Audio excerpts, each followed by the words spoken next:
Next, in adiabatic expansion, what happens? The system is kept on insulated material where the exchange of heat from the source will not take place. Here it is an insulated material is present. So expansion takes place by utilizing the internal energy. So temperature drops from T2 to T1. We'll see.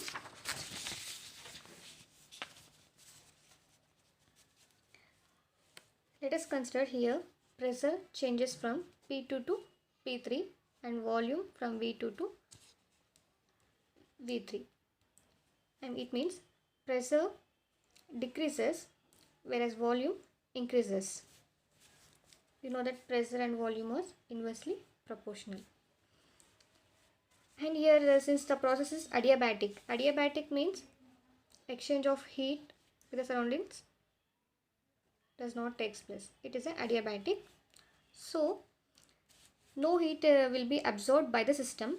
The system expands by utilizing the internal energy of the system.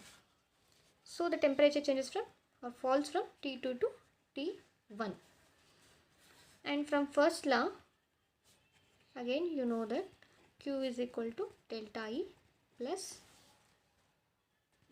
W. Since the process is adiabatic, Q is equal to 0. So 0 is equal to delta E plus W. Delta E is equal to minus W. And by the definition of heat capacity at constant volume,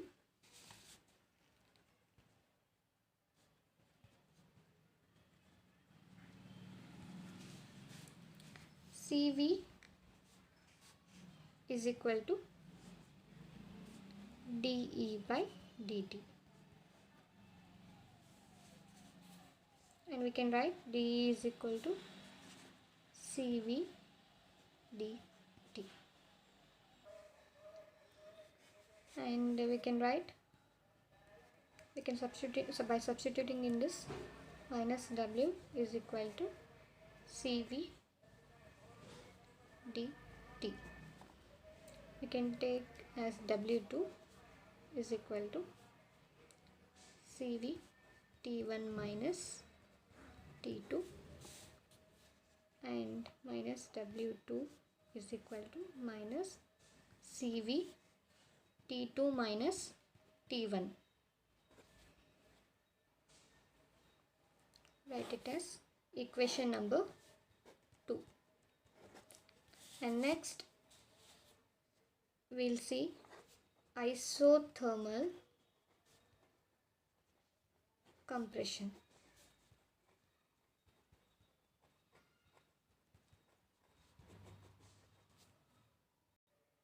Next we'll see about isothermal compression.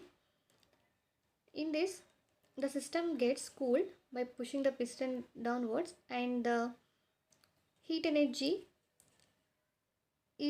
enters into the sink. By pushing the piston downwards or cooling down, the amount of heat, whatever the heat will be escaped to the sink. First we have seen isothermal expansion. Next, adiabatic expansion. Now we are seeing isothermal compression. After expansion, the system get cooled by leaving some heat energy Q1 to the sink. As a result of this, here temperature is constant, isothermal, so it will be T1 only, but the volume changes from V3 to V4 and that is volume decreases and pressure increases from P3 to P4. And again, according to the first law of thermodynamics, you know that here work done on the system.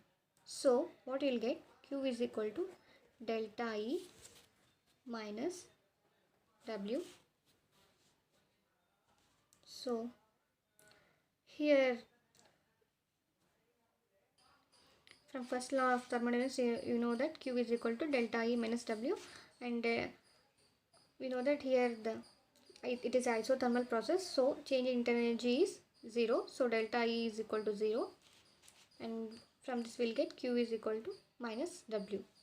We can now write as Q1 minus Q1 is equal to W3, and we can write as W3 is equal to RT1 ln V4 by V3,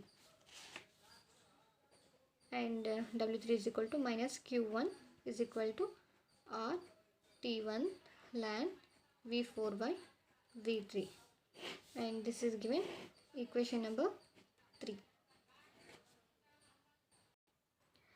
Next we'll see about adiabatic compression. Here the system is kept on again insulating material. Again further the piston moves downwards, and here in case of isothermal compression, the Q amount of heat is escaped due to presence of sink, but here insulating material is present.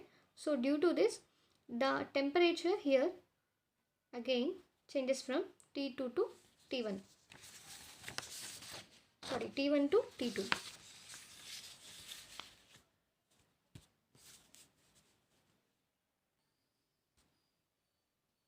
In this case,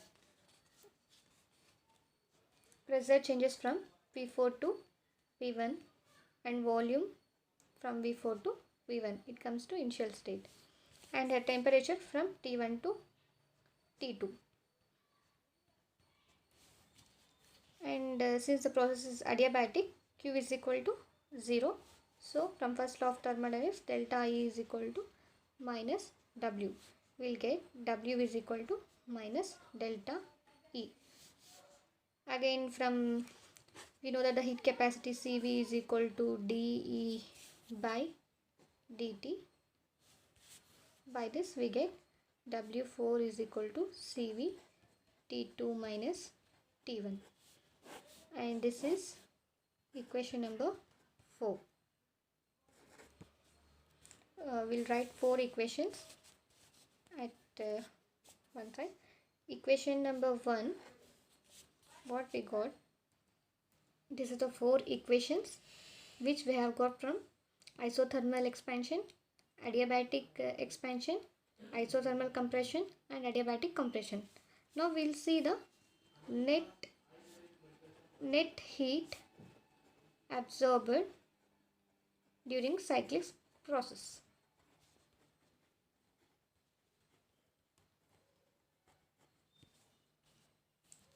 Net heat absorbed Q is equal to, that is Q2 plus minus Q1.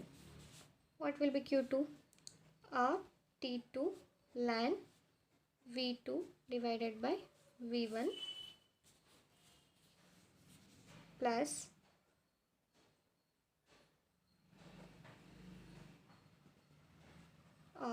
T1 ln V4 by V3. T2 ln V2 by V1 minus, here volume V3 will come upside and V4 will be downside, so it will get negative sign, T1 ln V3 divided by V4. And from second equation we can write Cv ln T2 by T1 is equal to or ln V3 by V2. And from 4 we can write Cv ln T2 divided by T1 is equal to or ln V4 by V1. By equating this equation, you'll get, by cancellation we'll get V3 by V2 is equal to V4 by V1. We can write as V3 by V4 by cross multiplication, V3 by V4 and V2 by V1. What we got? V3 by V4 is equal to V2 by V1. By substituting this in case of fifth equation, By replacing V3 by V4, we can write V2 by V1. So we can write Q is equal to R T2 ln V2 by V1 minus R T1 ln V2 by V1. And we can write R T2 minus T1 ln V2 by V1. This is equation number 6. And this is the equation for net heat absorbed by the system. Next we'll see net work done, W done by the system. W is equal to minus W1 plus minus W2 plus W3 plus W4. What we got, W1 is equal to or T2 ln V2 by V1 minus W2 is equal to CV T2 minus T1 plus or T1 ln V4 by V3 plus CV T2 minus T1.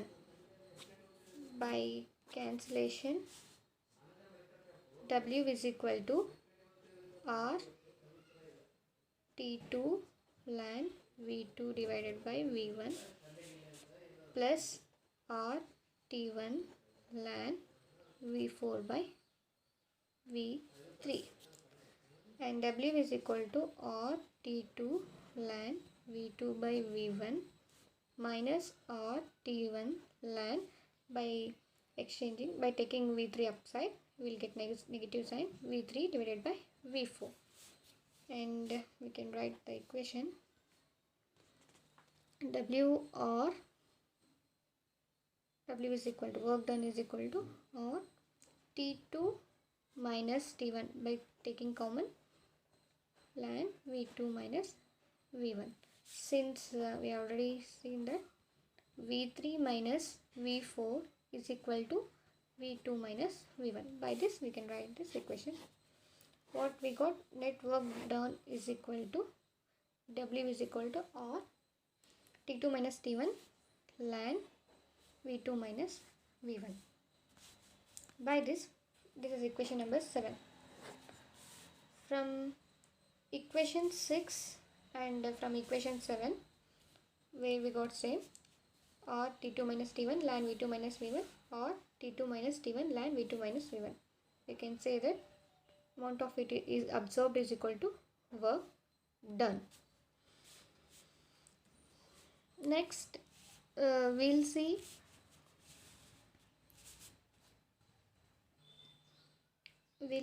about the relationship between net work done and the amount of or quantity of heat absorbed.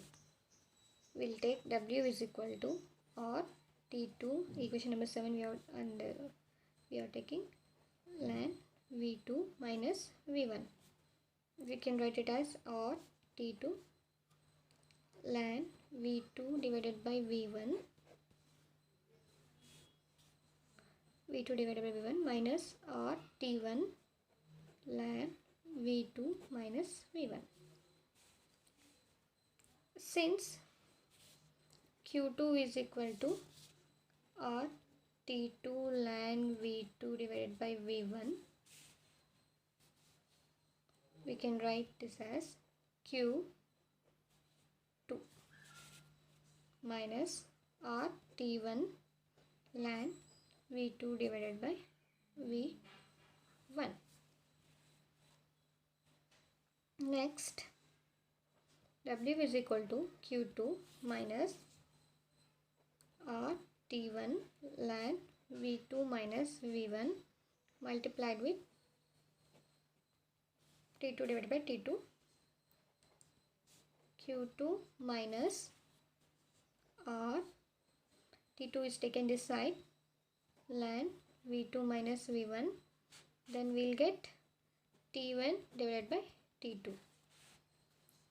And again we can replace this with now Q. W is equal to Q2 minus Q2 into T1 minus divided by T2. Then by taking Q2 as common, by taking Q2 as common, W is equal to Q2 1 minus T1 divided by T2. Hence W is equal to Q2 by taking LCM T2 minus T1 divided by T2. This is the final expression. Work done W is equal to Q2 into T2 minus T1 divided by T2. In order to get amount of work done is equal to amount of heat absorbed, this should be unity. T2 minus T1 divided by T2 is equal to unity. But it is not possible and it will be always less than unity. Hence, W will be always less than Q2. This means that the total work done is less than the quantity of heat absorbed. As a result of this, we can define second law of thermodynamics. It is impossible to convert heat into work without compensation. We cannot convert total amount of heat absorbed into total work done. Some amount of heat is lost as a compensation.